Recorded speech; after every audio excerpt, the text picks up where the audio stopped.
Good evening.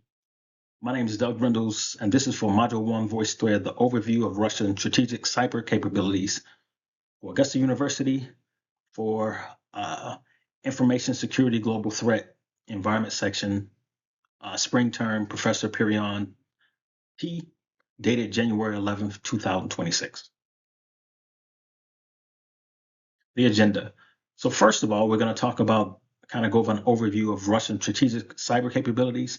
We're going to go over the origins of the domain, kind of the early tradecraft from the 1960s to the 1980s, the strategic awakening, the turning point, the moonlight maze, asymmetric tree and the offense, historical targets, global implications and the future, and then we'll bring it to a conclusion.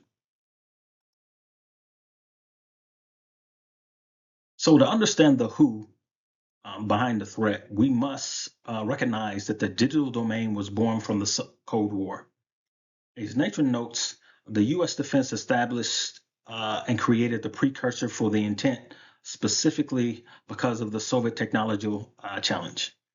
From the very beginning, the architecture of cyberspace was influenced by the existence of Russia, then the USSR, as a primary adversary. Warner's cybersecurity prehistory highlights that the threat is not new. Soviets realized early on that the digital systems were a vector for cyber espionage.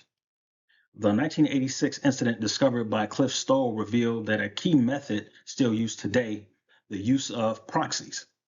The KGB did not always attack directly. They hired intermediaries to steal military and institutional secrets, creating a layer of deniability. Following the collapse of the Soviet Union, the Russian Federation did not abandon its focus on this domain. Instead, they projected their own fears onto the US, suspecting America's equipment contained backdoors.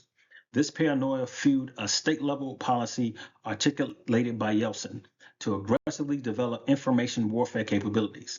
They realized that dependence on Western technology created a tunnel for vulnerability.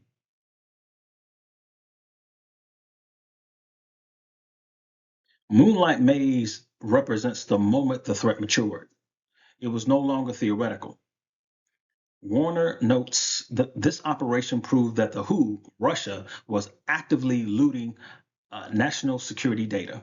This event shifted the US perception of cyber threats from criminal annoyance to a strategic and national security peril.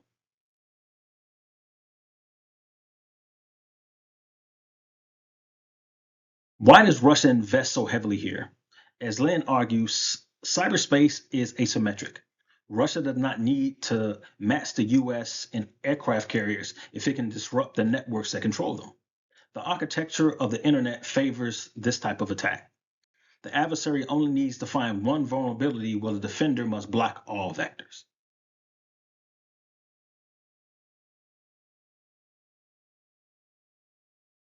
Historically, the targets have been broad. It is not just about stealing military secrets. The strategy involves targeting the information structure that undergirds the entire economy. As Lynn notes, adversaries have acquired thousands of files, including weapons blueprints and operational plans. The global implication of Russia's activities is the end of the sanctuary concept for the US homeland. Geography no longer protects us.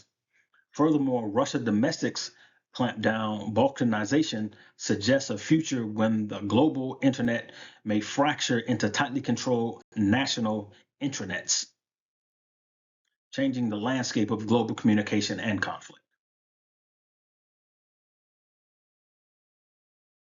Thank you. These are my references listed.